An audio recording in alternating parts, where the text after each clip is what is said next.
महापंचायत तो बाद किसानों ने घेरिया मिनी ਸਕੱਤਰੇਤ। हजारों की गिणती ਦੇ ਵਿੱਚ इकट्ठे होए किसान संयुक्त किसान मोर्चे ने टेंटां के इंतजाम की भी कही गल। पुलिस के पैरे के बावजूद बैरीकेड तोड़ के अगे बढ़े किसान। कुछ थावां ते पुलिस ने किया वाटर कैनन का इस्तेमाल। प्रदर्शनकारियों को रोकने की की कोशिश। किसान अंदोलन से बनी सुप्रीम कोर्ट की कमेटी की रिपोर्ट जनतक करने की उठी मांग। कमेटी के ही मैंबर ने CJI ਨੂੰ लिखी चिट्ठी। कमेटी ने 2 महीनों के सौंप दी सी अपनी रिपोर्ट। बटाला दे उत्ते कैबिनेट मंत्री तृप्त बाजवा ते रंधावा दा कैप्टन नूं जवाब किया तुहाडे वल्लों मेल मिलाप बंद होण करके चिट्ठी लिखण दी पई लोड़। सेरा सजाउण दा नहीं, बटाला नूं जिला बनाउण दा है मसला। मानहानि के मामले के आम आदमी पार्टी के सांसद संजय सिंह नूं मिली जमानत। पेशी ते ना आउण करके एक दिन पहला लुधियाना कोर्ट ने जारी किया सी अरेस्ट वारंट। 1 लाख के मुचलके ते अदालत ने दी बेल। करतारपुर लांघे की मैनेजमेंट कमेटी का गैर सिख CEO लगाउण ते उठे सवाल। DSGMC ने पाकिस्तान सरकार के फैसले ते जताया इतराज। सिरसा बोले सिखां दी भावनाओं नूं पहुंचाई गई ठेस।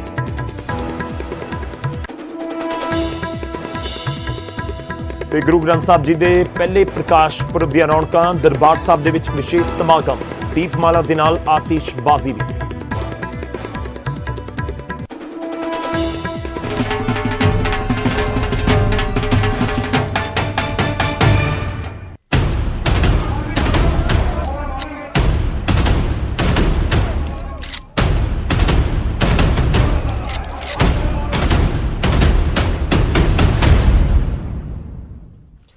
सत श्री अकाल। न्यूज़ 18 पंजाब हरियाणा हिमाचल तुसीं देख रहे हो। गौरव शुक्ला मैं हां तुहाडे नाल। इस बुलेटिन का आगाज सब तो पहला करनाल तो ही खबर। करनाल दे विच मिनी ਸਕੱਤਰੇਤ दे बाहर किसानों के वल्लों हुण मोर्चा लगा दिता गया है। टेंटां का भी इंतजाम किया गया है। संयुक्त किसान मोर्चे के वल्लों यह बयान जारी किया गया ते नाल यह भी कहा गया कि अणमिथे समय के लिए यह घेराव किया जाएगा जब तक साडियां मंगां प्रशासन नहीं मंग लैंदा। इस विचाले योगेंद्र यादव का भी एक बयान सामने आया। उन्होंने कहा कि शांतमई रह के प्रदर्शन करांगे। योगेंद्र यादव के वालों कहा गया है कि उन्होंने यह भी कहा कि अणमिथे समय के लिए यह पूरा प्रदर्शन किया जा रहा है, घेराव किया गया है। दरअसल सवेर के समय इकट्ठे हुए सी अनाज मंडी के 28 तरीक को हुए लाठीचार्ज के विरोध के अपन मंगां नूं लैके किसान जथेबंदियां करनाल की अनाज मंडी के सवेर के समय इकट्ठियां हुई। उस तो बाद 11 मैंबरी वफद गया मुलाकात करने के लिए प्रशासन के नाल, पर उस मुलाकात के गल कोई सिरे नहीं चढ़ सकी। तो उस तो बाद किसानों ने ऐलान किया कि असीं कूच करके ਸਕੱਤਰੇਤ दे वल जावांगे। ਸਕੱਤਰੇਤ तक पहुंचे, हालांकि बैरीकेड जरूर सी रस्तियां दे विच, पर उस बैरीकेड तो भी अगे किसान लंघ गए। कुछ थावां दे उत्ते तोड़ दिते गए। वाटर कैनन का इस्तेमाल भी होया। खैर हुण मिनी ਸਕੱਤਰੇਤ दे बाहर पहुंच चुके ने किसान आगू ते उत्थे पक्का मोर्चा लगा दिता गया है। करनाल दा रुख करांगे। साडे सहयोगी करनाल तो होर जानकारी दे नाल नपिंदर बराड़ साडे नाल जुड़ रहे हैं। नपिंदर दसो इस समय की स्थिति की है? एक पक्का मोर्चा लगाया गया, उत्थे कौन कौन मौजूद है, किहड़ा किहड़ा आगू इस समय किसानों का उत्थे मौजूद है, की कुछ स्थिति है? कोई मीटिंग चल रही है प्रशासन के नाल, प्रशासन के नुमाइंदियां दे नाल, या नहीं? देखो साफ तौर पर पक्का धरना ला दिता गया है। मिनी सैकटरीएट के बाहर पक्का धरना ला दिता गया है। गुरनाम चडूनी खुद उत्थे मौजूद ने और वड्डी गिणती किसान जिहड़े ने उत्थे मौजूद ने। साफ कर दिता गया गुरनाम चडूनी के वल्लों कि जिन्नी देर तक मंगां नहीं मन्नियां जाणगियां, प्रशासन हरकत दे विच नहीं आएगा, उन्नी देर तक ये धरना नहीं चकांगे। पक्का धरना कहंदे ला दिता गया। और इस तो इलावा साफ कर दिता गया है कि असी पंजाब हरियाणा के जिहड़े मुख हाईवे ने उन्होंने जाम कर देंगे आने वाले दिनों के विच। एक सीधे तौर पर कह सकते हैं कि प्रशासन के सामने वड्डी चुनौती खड़ी हो गई है। ये पक्का धरना कह सकते हैं कि करनाल के मिनी सैकटरीएट के सामने पक्का धरना ला दिता गया है, जिथों किसानों ने साफ कर दिता कि असी टस तो मासों नहीं होना, इत्थे बह गए पर शांतमई तरीके नाल प्रदर्शन करते रहांगे। यानी आने वाले दिनों के विच प्रदर्शन जिन्नी देर तक मंगां नहीं मन्नियां जांदियां होर तेज हो सकता है और लंबा हो सकता है। लगातार दिन रात धरना चलण के आसार नजर आ रहे हैं। हालांकि प्रशासन के नाल गलबात करने की कोशिश, जिस तरह आज सुबह गलबात हुई थी, मीटिंग हुई थी, पर वो मीटिंग पूरी तरह फेल रही। कोई गल किसी नतीजे तक नहीं पहुंच सकी। कुछ किसान इत्थे साडे नाल मौजूद ने, ਜਿਹੜੇ लोग इतने लगातार इकट्ठे हो रहे हैं। कुछ किसानों नाल भी गल करने की कोशिश कर लेने। बाई जी, मिनी सैकटरीएट के सामने पक्का धरना लग गया, कदों तक धरना चलूगा? गुरनाम चडूनी तो कहते हैं कि जिन्नी देर मंगा नहीं मानते असीं धरना पक्का रखांगे, उठते नहीं। ਜਿੰਨੀ ਦੇਰ ਤੱਕ ਸਾਡੀਆਂ ਮੰਗਾਂ ਨਹੀਂ ਮੰਨੀਆਂ ਜਾਂਦੀਆਂ ਅਸੀਂ ਪੱਕੇ ਤੌਰ ਤੇ ਇੱਥੇ ਪੱਕੇ ਬੈਠਾਂਗੇ। ਨੈਸ਼ਨਲ ਹਾਈਵੇ ਰੋਕਾਂਗੇ, ਸ਼ਾਂਤਮਈ ਧਰਨਾ ਲਾਵਾਂਗੇ ਜਿੰਨੀ ਦੇਰ ਤੱਕ ਸਾਡੀਆਂ ਮੰਗਾਂ ਨਹੀਂ ਮੰਨੀਆਂ ਜਾਂਦੀਆਂ। 9 ਮਹੀਨੇ ਹੋ ਗਏ ਸਾਨੂੰ ਦਿੱਲੀ ਬਾਰਡਰ ਤੇ ਬੈਠਿਆਂ ਨੂੰ। ਇਹਨਾਂ ਨੇ ਸਾਡੇ ਕਿਸਾਨ ਵੀਰਾਂ ਦੇ ਲਾਠੀ ਚਾਰਜ ਕੀਤਾ। ਉਹਦੇ ਰੋਸ ਵਜੋਂ ਐਸਡੀਐਮ ਤੇ ਕੋਈ ਕਾਰਵਾਈ ਨਹੀਂ ਹੁੰਦੀ। ਉਨੀ ਦੇਰ ਤੱਕ ਅਸੀਂ ਪੱਕਾ ਹੀ ਧਰਨਾ ਲਾ ਕੇ ਉਰੇ ਬੈਠਾਂਗੇ। ਤਾਂ ਪੱਕਾ ਧਰਨਾ। ਇਹ ਕਿਸਾਨ ਬਾਈ ਤੁਸੀਂ ਕਿੱਥੋਂ ਆਏ ਹੋ? ਫਤਿਹਗੜ੍ਹ ਸਾਹਿਬ ਤੋਂ ਜੀ। ਫਤਿਹਗੜ੍ਹ ਸਾਹਿਬ ਤੋਂ ਆਏ ਹੋ। ਤਾਂ ਜਿਸ ਤਰ੍ਹਾਂ ਦੇ ਹਾਲਾਤ ਬਣੇ ਹੋਏ ਨੇ, ਦੇਖੋ ਪਹਿਲਾਂ ਸਿੰਘੂ ਬਾਰਡਰ ਤੇ 9 ਮਹੀਨੇ ਧਰਨਾ ਚੱਲ ਰਿਹਾ, ਅੱਜ ਕਰਨਾਲ ਦੇ ਮਿਨੀ ਸੈਕਟਰੀਏਟ ਸਾਹਮਣੇ ਪੱਕਾ ਧਰਨਾ ਲੱਗ ਗਿਆ। ਤਾਂ ਕੀ ਲੱਗਦਾ ਹੈ ਕਿ ਸਰਕਾਰ ਝੁਕੇਗੀ, ਪ੍ਰਸ਼ਾਸਨ ਝੁਕੇਗਾ? ਉਹਨੂੰ ਝੁਕਣਾ ਪਊਗਾ ਜ਼ਰੂਰ। ਜਦ ਤੱਕ ਅਸੀਂ ਉਰ ਤੋਂ ਨਹੀਂ ਹਿਲਦੇ, ਜਦ ਤੱਕ ਕੋਈ ਕਾਰਵਾਈ ਨਹੀਂ ਹੁੰਦੀ। ਤਾਂ ਪ੍ਰਸ਼ਾਸਨ ਨੂੰ ਕਹਿੰਦੇ ਆ ਕਿ ਸਰਕਾਰ ਨੂੰ ਝੁਕਣਾ ਪਏਗਾ। ਸਿੱਧੇ ਤੌਰ ਤੇ ਸਰਕਾਰ ਦੇ ਸਾਹਮਣੇ ਵੱਡੀ ਚੁਣੌਤੀ ਖੜੀ ਹੋ ਗਈ ਹੈ ਕਿ ਆਖਿਰ ਕਿਵੇਂ ਇਸ ਮਸਲੇ ਦੇ ਨਾਲ ਨਜਿੱਠਿਆ ਜਾਵੇ, ਆਖਿਰ ਕਿਵੇਂ ਸਥਿਤੀ ਨੂੰ ਕਾਬੂ ਦੇ ਵਿੱਚ ਕੀਤਾ ਜਾਵੇ, ਕਿਉਂਕਿ ਸਾਫ਼ ਕਰ ਦਿੱਤਾ ਹੈ ਕਿਸਾਨਾਂ ਨੇ ਕਿ ਜਿੰਨੀ ਦੇਰ ਤੱਕ ਮੰਗਾਂ ਨਹੀਂ ਮੰਨੀਆਂ ਜਾਣਗੀਆਂ ਉਨੀ ਦੇਰ ਤੱਕ ਇਹ ਧਰਨਾ ਨਹੀਂ ਚੱਕਾਂਗੇ। ਸਥਿਰ ਧਰਨਾ ਕਹਿੰਦੇ ਆ ਕਿ ਹੋ ਗਿਆ। ਸੜਕਾਂ ਜਾਮ ਕਰਨ ਦਾ ਸਿੱਧੇ ਤੌਰ ਤੇ ਚੇਤਾਵਨੀ ਦੇ ਦਿੱਤੀ ਗਈ ਹੈ ਕਿ ਸੜਕਾਂ ਵੀ ਜਾਮ ਕਰਾਂਗੇ ਆਉਣ ਵਾਲੇ ਦਿਨਾਂ ਦੇ ਵਿੱਚ ਜੇ ਪ੍ਰਸ਼ਾਸਨ ਜਾਂ ਸਰਕਾਰ ਦੇ ਕੰਨ ਤੇ ਜੂੰ ਨਹੀਂ ਰੇਂਗਦੀ। ਤਾਂ ਹੁਣ ਕਿਸ ਤਰ੍ਹਾਂ ਇਸ ਮਸਲੇ ਦੇ ਨਾਲ ਨਜਿੱਠਿਆ ਜਾਵੇਗਾ ਉਹ ਸਮਾਂ ਦੱਸੇਗਾ। ਪਰ ਹਾਲ ਫਿਲਹਾਲ ਦੀ ਘੜੀ ਦਿਨ ਰਾਤ ਦੇ ਲਈ ਧਰਨਾ ਕਰਨਾਲ ਦੇ ਮਿੰਨੀ ਸੈਕਟਰੀਏਟ ਦੇ ਸਾਹਮਣੇ ਸ਼ੁਰੂ ਹੋ ਗਿਆ। ਗੌਰਵ ਨਪਿੰਦਰ, ਇਹ ਵੀ ਜਾਣਨਾ ਚਾਹਾਂਗੇ, ਸੰਯੁਕਤ ਕਿਸਾਨ ਮੋਰਚੇ ਦੀ ਇੱਕ ਸਟੇਟਮੈਂਟ ਆਈ ਸੋਸ਼ਲ ਮੀਡੀਆ ਦੇ ਜ਼ਰੀਏ ਕਿ ਅਸੀਂ ਟੈਂਟ ਵਗੈਰਾ ਆਰਡਰ ਕਰ ਦਿੱਤੇ ਆ, ਪੱਕਾ ਮੋਰਚਾ। ਇਹ ਹੁਣ ਕਿਸ ਤਰੀਕੇ ਨਾਲ ਉੱਥੇ ਸਥਿਤੀ ਨਜ਼ਰ ਆ ਰਹੀ ਹੈ ਕਿ ਕੋਈ ਤੰਬੂ ਟੈਂਟ ਕੋਈ ਗੱਡਣਾ ਸ਼ੁਰੂ ਕਰ ਦਿੱਤਾ ਹੈ? ਸਕੱਤਰੇਤ ਦੇ ਅੰਦਰ ਜਗ੍ਹਾ ਵਾਕਈ ਹੈ ਨਹੀਂ? ਕਿੰਨੇ ਕੁ ਕਿਸਾਨ ਉੱਥੇ ਇਸ ਸਮੇਂ ਮੌਜੂਦ ਨੇ? ਕਿਉਂਕਿ ਜਿਵੇਂ ਆਪਾਂ ਪਹਿਲਾਂ ਤਸਵੀਰਾਂ ਦਿਖਾ ਰਹੇ ਸੀ, ਹਜ਼ਾਰਾਂ ਦੀ ਤਾਦਾਦ ਦੇ ਵਿੱਚ ਸੀ ਕਿ ਸਾਰੇ ਉੱਥੇ ਰੁਕੇ ਹੋਏ ਨੇ ਜਾਂ ਜਿਹੜੇ ਜਥੇਬੰਦੀਆਂ ਨੂੰ ਲੀਡ ਕਰ ਰਹੇ ਸੀ ਉਹਨਾਂ ਦੇ ਵਿੱਚੋਂ ਕੁਝ ਆਗੂ ਨੇ? ਇਹ ਵੀ ਸਥਿਤੀ ਜ਼ਰੂਰ ਦੱਸੋ। ਦੇਖੋ ਕਾਫੀ ਗਿਣਤੀ ਦੇ ਵਿੱਚ ਕਿਸਾਨ ਆਗੂ ਮੌਜੂਦ ਨੇ ਔਰ ਉੱਥੇ ਕਿਸਾਨ ਵੀ ਮੌਜੂਦ ਨੇ। ਹਾਲਾਂਕਿ ਜੇ ਤੁਸੀਂ ਉਹ ਸਾਰਾ ਕਾਫਲੇ ਦੀ ਗੱਲ ਕਰੋ ਤਾਂ ਇੰਨਾ ਕਾਫਲਾ ਤਾਂ ਸ਼ਾਇਦ ਇਸ ਜਗ੍ਹਾ ਤੇ ਆ ਕੇ ਬੈਠ ਵੀ ਨਾ ਸਕਦਾ, ਇੰਨੇ ਜ਼ਿਆਦਾ ਕਿਸਾਨ ਸੀ। ਪਰ ਵੱਡੀ ਗਿਣਤੀ ਕਿਸਾਨ ਹਲੇ ਵੀ ਇੱਥੇ ਮੌਜੂਦ ਨੇ।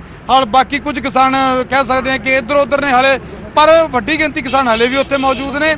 ਪਰ ਜਿਸ ਤਰ੍ਹਾਂ ਪਹਿਲਾਂ ਜ਼ਿਕਰ ਕੀਤਾ, ਜੇ ਤੁਸੀਂ ਉਸ ਕਾਫਲੇ ਦੀ ਗੱਲ ਕਰੋ ਤਾਂ ਉਹਨੇ ਕਿਸਾਨ ਤਾਂ ਸ਼ਾਇਦ ਇੱਥੇ ਬਹਿਣ ਦੇ ਲਈ ਜਗ੍ਹਾ ਵੀ ਨਾ ਹੋਵੇ। ਹਾਂ, ਮਿਨੀ ਸੈਕਟਰੀਏਟ ਦੇ ਸਾਹਮਣੇ ਪੱਕਾ ਧਰਨਾ ਗੁਰਨਾਮ ਚਡੂਨੀ ਤੇ ਹੋਰ ਸੀਨੀਅਰ ਲੀਡਰਸ਼ਿਪ ਦੀ ਅਗਵਾਈ ਦੇ ਵਿੱਚ ਲਾ ਦਿੱਤਾ ਗਿਆ ਔਰ ਆਉਣ ਵਾਲੇ ਕਿੰਨਾ ਟਾਈਮ ਇਹ ਧਰਨਾ ਚੱਲੇਗਾ ਇਹ ਫਿਲਹਾਲ ਸਰਕਾਰ ਤੇ ਪ੍ਰਸ਼ਾਸਨ ਦੇ ਸਾਹਮਣੇ ਵੱਡਾ ਸਵਾਲ ਹੈ। ਗੌਰਵ, ਚਲੋ ਸ਼ੁਕਰੀਆ, ਧੰਨਵਾਦ ਨਪਿੰਦਰ ਸਾਡੇ ਨਾਲ ਜੁੜਨ ਦੇ ਲਈ, ਇਸ ਪੂਰੀ ਗੱਲਬਾਤ ਦੇ ਲਈ। ਤਾਂ ਲਾਜ਼ਮੀ ਤੌਰ ਤੇ ਪ੍ਰਸ਼ਾਸਨ ਦੇ ਸਾਹਮਣੇ ਇੱਕ ਵੱਡਾ ਸਵਾਲ ਹੈ ਕਿ ਹੁਣ ਅੱਗੇ ਕੀ, ਕਿ ਵਾਕਈ ਇੱਕ ਵਾਰ ਮੁੜ ਤੋਂ ਗੱਲਬਾਤ ਹੋਏਗੀ ਜਾਂ ਜੋ ਕਿਸਾਨਾਂ ਦੀ ਮੰਗ ਹੈ ਉਸ ਨੂੰ ਮੰਨ ਲਿਆ ਜਾਏਗਾ ਜਾਂ ਫਿਰ ਕਦੋਂ ਗੱਲਬਾਤ ਦੁਬਾਰਾ ਸ਼ੁਰੂ ਹੁੰਦੀ ਹੈ? ਗੱਲਬਾਤ ਨਹੀਂ ਸਿਰੇ ਚੜੀ ਸੀ ਕਰੀਬ 3-3.5 ਘੰਟਿਆਂ ਦੀ ਮੀਟਿੰਗ ਦੇ ਵਿੱਚ, ਤੇ ਉਸ ਤੋਂ ਬਾਅਦ ਹੁਣ ਮਿਨੀ ਸਕੱਤਰੇਤ ਦੇ ਬਾਹਰ ਜ਼ਰੂਰ ਪੱਕਾ ਮੋਰਚਾ ਲਗਾ ਦਿੱਤਾ ਗਿਆ ਹੈ ਤੇ ਉੱਥੇ ਵੱਡੇ ਆਗੂ ਵੀ ਮੌਜੂਦ ਨੇ, ਵੱਡੀ ਗਿਣਤੀ ਦੇ ਵਿੱਚ ਕਿਸਾਨ ਵੀ ਇਸ ਸਮੇਂ ਉੱਥੇ ਡਟੇ ਹੋਏ ਨੇ।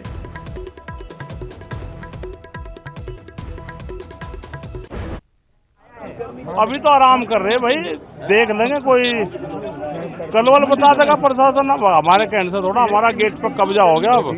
अब तो आराम से बैठ के बात कर रहे हैं।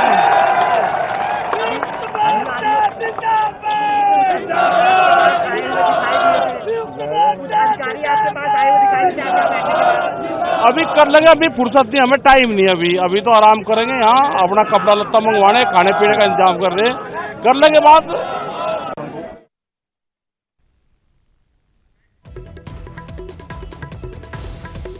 ਰਾਤ ਦੇ ਸਮੇਂ ਦੀਆਂ ਤਸਵੀਰਾਂ, ਉੱਥੇ ਡਟੇ ਹੋਏ ਨੇ। ਤੁਸੀਂ ਸੁਣਿਆ ਰਾਕੇਸ਼ ਟਿਕੈਤ ਨੂੰ। ਰਾਕੇਸ਼ ਟਿਕੈਤ ਕਹਿ ਰਹੇ ਨੇ ਕਿ ਅਸੀਂ ਹੁਣ ਇੱਥੇ ਪਹੁੰਚ ਗਏ ਹਾਂ ਤੇ ਸਕੱਤਰੇਤ ਦੇ ਗੇਟ ਦੇ ਉੱਤੇ ਸਾਡਾ ਕਬਜ਼ਾ ਹੋ ਗਿਆ ਹੈ ਤੇ ਹੁਣ ਪ੍ਰਸ਼ਾਸਨ ਜਦੋਂ ਮਰਜ਼ੀ ਗੱਲ ਕਰੇ, 1 ਦਿਨ 'ਚ ਕਰੇ, 2 ਦਿਨ 'ਚ ਕਰੇ, 4 ਦਿਨ 'ਚ ਕਰੇ, ਅਸੀਂ ਡਟੇ ਹੋਏ ਹਾਂ ਆਪਣੀਆਂ ਮੰਗਾਂ ਨੂੰ ਲੈ ਕੇ, ਜ਼ਰੂਰ ਡਟੇ ਰਹਾਂਗੇ।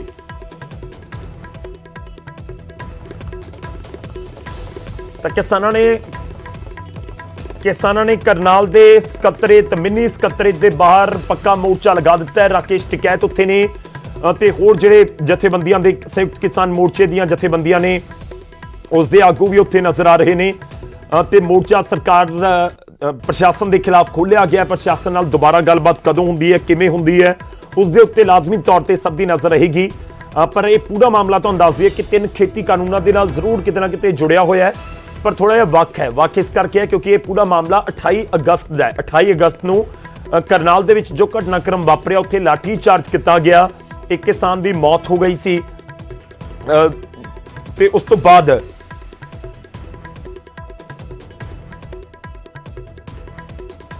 ਕਿਸਾਨਾਂ ਦੇ ਵੱਲੋਂ ਮੰਗ ਕੀਤੀ ਜਾ ਰਹੀ ਹੈ ਕਿ ਇੱਕ ਐਸਡੀਐਮ ਦੀ ਜੋ ਵੀਡੀਓ ਵਾਇਰਲ ਹੋਈ ਸੀ ਉਸ ਦੇ ਖਿਲਾਫ ਕਾਰਵਾਈ ਕਰੋ, ਡਿਸਮਿਸ ਕਰ ਦਿਓ, 302 ਦਾ ਪਰਚਾ ਦਰਜ ਕਰੋ ਤੇ ਉਸ ਦੇ ਨਾਲ ਜਿਹੜਾ ਪਰਿਵਾਰ ਹੈ ਮ੍ਰਿਤਕ ਦਾ, ਜਿਹੜਾ ਪਰਿਵਾਰ ਹੈ ਮ੍ਰਿਤਕ ਕਿਸਾਨ ਦਾ, ਉਸ ਦੇ ਲਈ ਵੀ ਮੰਗੀ ਜਾ ਰਹੀ ਹੈ ਮਦਦ ਕਿ 25 ਲੱਖ ਦਾ ਮੁਆਵਜ਼ਾ ਦੇਵੋ, ਤੁਸੀਂ ਸਰਕਾਰੀ ਨੌਕਰੀ ਦੇਵੋ, ਜਿਹੜੇ ਜ਼ਖਮੀ ਹੋਏ ਨੇ ਕਿਸਾਨ 2-2 ਲੱਖ ਰੁਪਏ ਦੇਵੋ। ਤੇ ਇਹ ਸਾਰੀਆਂ ਮੰਗਾਂ ਨੂੰ ਲੈ ਕੇ ਕਿਸਾਨਾਂ ਨੇ ਮੋਰਚਾ ਪੂਰਾ ਖੋਲ੍ਹਿਆ ਹੋਇਆ ਹੈ।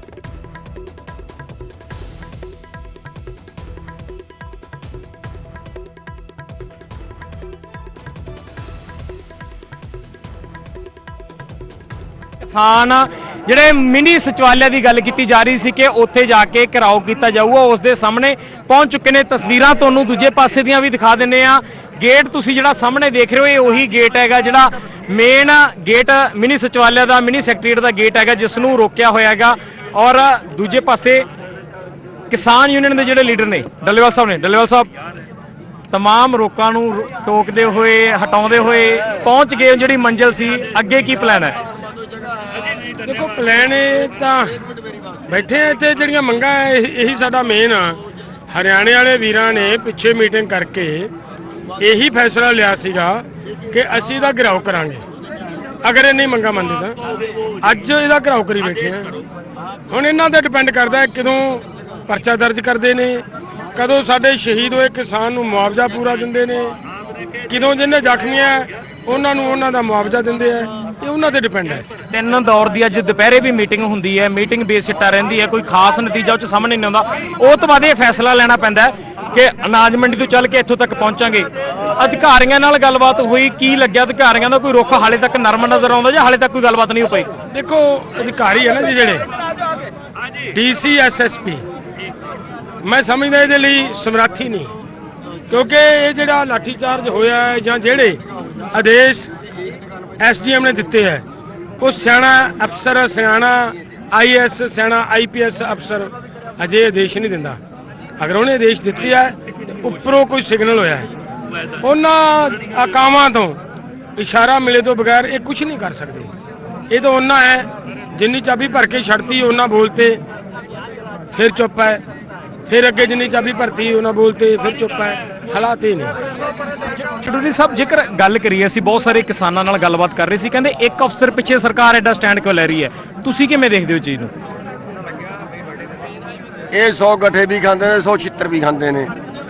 ਇਹ ਉਹ ਕਰਾਣਗੇ, ਇਹ ਪਰਚਾ ਵੀ ਦਰਜ ਕਰਨਗੇ ਤੇ ਛਿੱਤਰ ਵੀ ਖਾਣਗੇ, ਦੋਏ ਕੰਮ ਕਰਨਗੇ। ਸੋ ਤੁਸੀਂ ਇੱਕ ਕਾਲ ਦਿੱਤੀ ਸੀ, ਕੱਲ ਕਾਲ ਦਿੰਦੇ ਹੋ ਕਿ ਜਿਹੜੀ ਗੱਲਬਾਤ ਦਾ ਦੌਰ ਹੈ ਉਹ ਰੁਕ ਗਿਆ ਔਰ 10 ਵਜੇ ਸਾਰੇ ਇਕੱਠੇ ਹੋ। ਵੱਡਾ ਇਕੱਠ ਅੱਜ ਦੇਖਣ ਨੂੰ ਮਿਲਿਆ ਔਰ ਉਸ ਤੋਂ ਬਾਅਦ ਇਹ ਐਕਸ਼ਨ ਪਲਾਨ ਕੀਤਾ ਗਿਆ। ਤਾਂ ਅੱਗੇ ਚੜੂਨੀ ਸਾਹਿਬ ਨੇ ਕੋਈ ਪਲੈਨਿੰਗ ਹਾਲੇ ਤੱਕ ਕੀਤੀ ਹੈ ਜਾਂ ਸੰਯੁਕਤ ਕਿਸਾਨ ਮੋਰਚੇ ਦੇ ਨਾਲ ਰਲ ਕੇ ਕੋਈ ਅਗਲੀ ਪਲੈਨਿੰਗ ਤਿਆਰ ਕੀਤੀ ਜਾਏਗੀ? ਨਹੀਂ, ਇਹ ਅੰਦੋਲਨ ਹੁਣ ਸੰਯੁਕਤ ਕਿਸਾਨ ਮੋਰਚੇ ਦਾ ਹੈ। ਸੰਯੁਕਤ ਕਿਸਾਨ ਮੋਰਚਾ ਜਿਹੜਾ ਫੈਸਲਾ ਲਏਗਾ ਉਹੀ ਮੰਨਿਆ ਜਾਏਗਾ। तो कोई मीटिंग फिलहाल दी कड़ी राय साहब, कोई अगली कोई मीटिंग रखी गई हाले तक कि आने वाली रूपरेखा की बनाई जाए इस पूरे मोर्चे की? नहीं, ਜਿਹੜੇ ਆਗੂ ਇੱਥੇ ਪਹੁੰਚੇ ਨੇ, ਬੈਠੇ ਨੇ, ਹੁਣ ਸਲਾਹ ਮਸ਼ਵਰਾ ਕਰ ਰਹੇ ਆ, ਕੋਈ ਨਾ ਕੋਈ ਫੈਸਲਾ ਲਵਾਂਗੇ ਹੁਣੇ ਹੀ ਥੋੜੀ ਦੇਰ ਦੇ ਵਿੱਚ। ਸਾਰੇ ਆਗੂ ਬੈਠੇ ਆ ਇੱਥੇ, ਵਿਚਾਰ ਚੱਲ ਰਹੀ ਹੈ, ਕੋਈ ਨਾ ਕੋਈ ਰਣਨੀਤੀ ਤੈਅ ਹੋ ਜਾਏਗੀ। किस तरह का फैसला हो सकता है?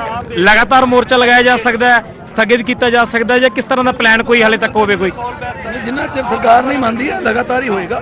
ਸਰਕਾਰ ਜਿੰਨਾ ਚਿਰ ਨਹੀਂ ਮੰਨਦੀ ਕਿ ਇਹ ਪਰਚਾ ਦਰਜ ਨਹੀਂ ਕਰਦੀ ਉੱਤੇ ਜਾਂ ਉਹਨੂੰ ਸਸਪੈਂਡ ਨਹੀਂ ਕਰਦੀ, ਉਹਨਾਂ ਚਿਰ ਇਹ ਮੋਰਚਾ ਚੱਲੇਗਾ। ਰਾਏ ਸਾਹਿਬ, ਇੱਕ ਮੋਰਚਾ ਦਿੱਲੀ ਦੀਆਂ ਸੜਕਾਂ ਦੇ ਵੀ ਚੱਲ ਰਿਹਾ, ਦੂਜਾ ਮੋਰਚਾ ਇੱਥੇ ਪੈਰਲਲ ਲਗਾਉਣਾ, ਪੋਸੀਬਿਲਿਟੀ ਲੱਗਦੀ ਹੈ ਕਿ ਇਸ ਤਰ੍ਹਾਂ ਡਬਲ ਮੋਰਚੇ ਲਗਾਏ ਜਾ ਸਕਣ? ਆਪਾਂ ਇਹੋ ਜਿਹੇ 10 ਵੀ ਲਾ ਸਕਦੇ ਹਾਂ। ਔਰ ਵੱਡਾ ਜਵਾਬ ਕਹਿੰਦੇ 10 ਵੀ ਲਾ ਸਕਦੇ ਆ। ਬਿਲਕੁਲ ਬਿਲਕੁਲ, ਅਸੀਂ ਉੱਥੇ ਜਿਹੜੇ ਮੋਰਚਿਆਂ ਤੇ ਬੈਠੇ ਆ ਉਹ ਤਾਂ 5.5% ਕਿਸਾਨ ਨੇ, 95% ਫੀਲਡ 'ਚ ਨੇ। ਅਸੀਂ 10 ਕਿਹਾ ਚੁਣੀ ਸਾਹਿਬ ਨੇ, ਮੈਂ ਇਹਨਾਂ ਨਾਲ ਹੋਰ ਗੱਲ ਜੋੜਾਂਗਾ।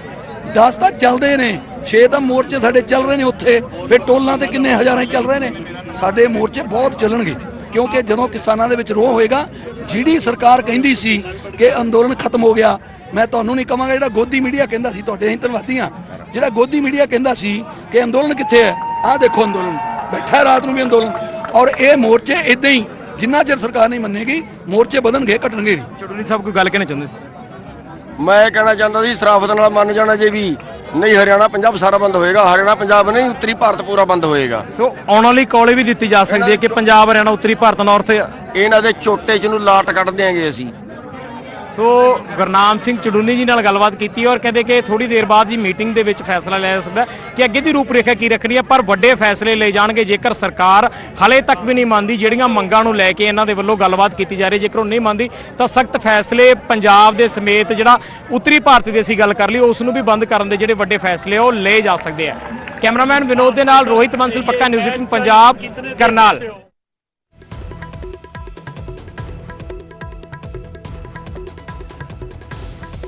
ਤਾਂ ਕਿਸਾਨ ਜਥੇਬੰਦੀਆਂ ਦੇ ਵੱਲੋਂ ਮੋਰਚਾ ਉੱਥੇ ਲਗਾਇਆ ਗਿਆ। ਗੱਲਬਾਤ ਕਰਨ ਦੀ ਕੋਸ਼ਿਸ਼ ਕੀਤੀ ਰੋਹਿਤ ਨੇ। ਜਿਸ ਤਰੀਕੇ ਨਾਲ ਇਸ ਸਮੇਂ ਜ਼ਿਕਰ ਕੀਤਾ ਗਿਆ, ਕਿਸਾਨ ਜਥੇਬੰਦੀਆਂ ਦੇ ਆਗੂਆਂ ਦੇ ਵੱਲੋਂ ਜ਼ਿਕਰ ਕਰ ਰਹੇ ਨੇ ਕਿ ਇਹ ਮੋਰਚਾ ਇਸ ਤਰੀਕੇ ਨਾਲ ਹੀ ਜਾਰੀ ਰਹੇਗਾ ਜਦੋਂ ਤੱਕ ਪ੍ਰਸ਼ਾਸਨ ਸਾਹਮਣੇ ਆ ਕੇ ਉਹਨਾਂ ਦੀਆਂ ਮੰਗਾਂ ਮੰਨਣ ਦਾ ਐਲਾਨ ਨਹੀਂ ਕਰ ਲੈਂਦਾ। ਉੱਥੇ ਗੁਰਨਾਮ ਚੜੂਨੀ, ਮਨਜੀਤ ਸਿੰਘ ਰਾਏ ਉੱਥੇ ਪਹੁੰਚੇ ਹੋਏ ਨੇ। ਡੱਲੇਵਾਲ ਉੱਥੇ ਉਹਨਾਂ ਦੇ ਨਾਲ ਗੱਲਬਾਤ ਕਰ ਰਹੇ ਸੀ ਸਾਡੇ ਸਹਿਯੋਗੀ। ਤਾਂ ਸਪਸ਼ਟ ਸ਼ਬਦਾਂ ਦੇ ਵਿੱਚ ਉਹ ਕਹਿੰਦੇ ਨਜ਼ਰ ਆ ਰਹੇ ਨੇ ਕਿ ਅਸੀਂ ਤਾਂ ਗੁਰਨਾਮ ਚੜੂਨੀ ਤਾਂ ਕਹਿੰਦੇ ਨਜ਼ਰ ਆਏ ਕਿ ਅਸੀਂ ਤਾਂ 10 ਮੋਰਚੇ ਇਕੱਠੇ ਇਸ ਤਰੀਕੇ ਨਾਲ ਲਗਾ ਸਕਦੇ ਹਾਂ। ਤਾਂ ਕਰਨਾਲ ਦੇ ਮਿੰਨੀ ਸਕੱਤਰੇਤ ਦੇ ਬਾਹਰ ਕਿਸਾਨਾਂ ਦੇ ਵੱਲੋਂ ਪੱਕਾ ਮੋਰਚਾ ਲਗਾ ਦਿੱਤਾ ਗਿਆ।